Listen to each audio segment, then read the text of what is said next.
জুলাইয়ের হত্যা মামলার আসামি মারা গেছেন জুলাইয়ের অনেক আগেই। মামলার এজাহারে জীবিত স্বামীকে দেখানো হয়েছে জুলাইয়ে নিহত। ঘটনার ত্রিসীমানাতেও ছিল না যারা, তারাও মামলার আসামি। এমন নানা অসঙ্গতিতে জর্জরিত জুলাই অভ্যুত্থানের পর করা মামলাগুলো। প্রাণ হারিয়েছেন অন্তত 850 মানুষ।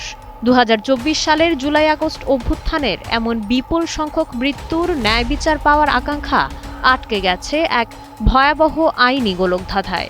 সারা দেশে দায়ের হওয়া 800টি হত্যা মামলার তদন্ত করতে গিয়ে পুলিশ রীতিমতো খাবি খাচ্ছে। ঢালাও আসামি, মিথ্যা অভিযোগ আর মামলা বাণিজ্যের কারণে পুরো বিচার প্রক্রিয়ায় এক প্রকার হযবরল অবস্থায় পড়েছে।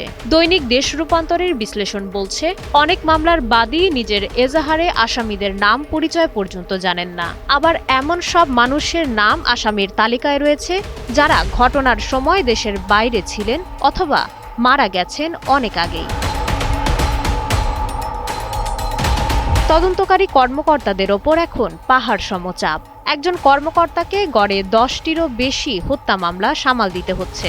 সীমিত জনবল নিয়ে সিসিটিভি ফুটেজ যাচাই, ডিজিটাল ফরেনসিক আর সাক্ষ্য প্রমাণ জোগাড় করা অসম্ভব হয়ে পড়ছে। অবস্থা এমন দাঁড়িয়েছে যে মামলার এজাহার থেকে নাম কাটানোর নামে চলছে প্রকাশ্য বাণিজ্য। পরিস্থিতি কতটা ভয়াবহ তা বোঝা যায় পুলিশ ব্যুরো অব ইনভেস্টিগেশন বা পিবিআই এর তথ্যে। আদালতে পাঠানো 272টি মামলার বিশ্লেষণ বলছে, এর মধ্যে 64% ক্ষেত্রেই আসামিদের বিরুদ্ধে ন্যূনতম কোনো প্রমাণ মেলেনি।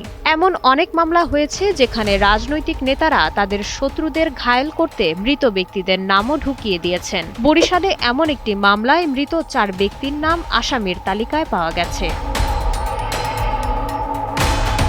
মিথ্যা মামলার মহামারী ঠেকাতে ইতোমধ্যে 102 জন বাদীর বিরুদ্ধে ব্যবস্থা নেওয়ার সুপারিশ করেছে পুলিশ।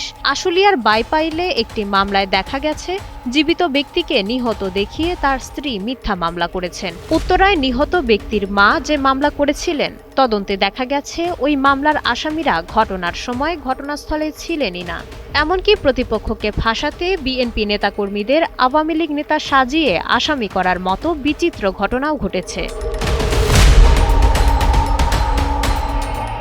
সাবেক প্রধানমন্ত্রী থেকে শুরু করে মাঠ পর্যায়ের পুলিশ সদস্য, বাদীরা ঢালাওভাবে সবাইকে আসামি করছেন। মিরপুরের ইমন হোসেন আকাশের মামলায় 637 জনের নাম উল্লেখ করে 500 থেকে 600 জনকে অজ্ঞাত আসামি করা হয়েছিল। 2 বছর ধরে তদন্ত করেও ওই মামলার 549 জনের বিরুদ্ধে কোনো সংশ্লিষ্টতা পাওয়া যায়নি।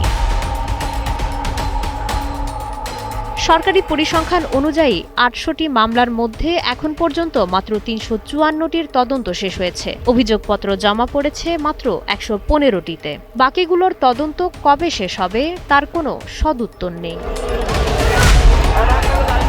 মাইশা মালিহা, সময়ের আলো।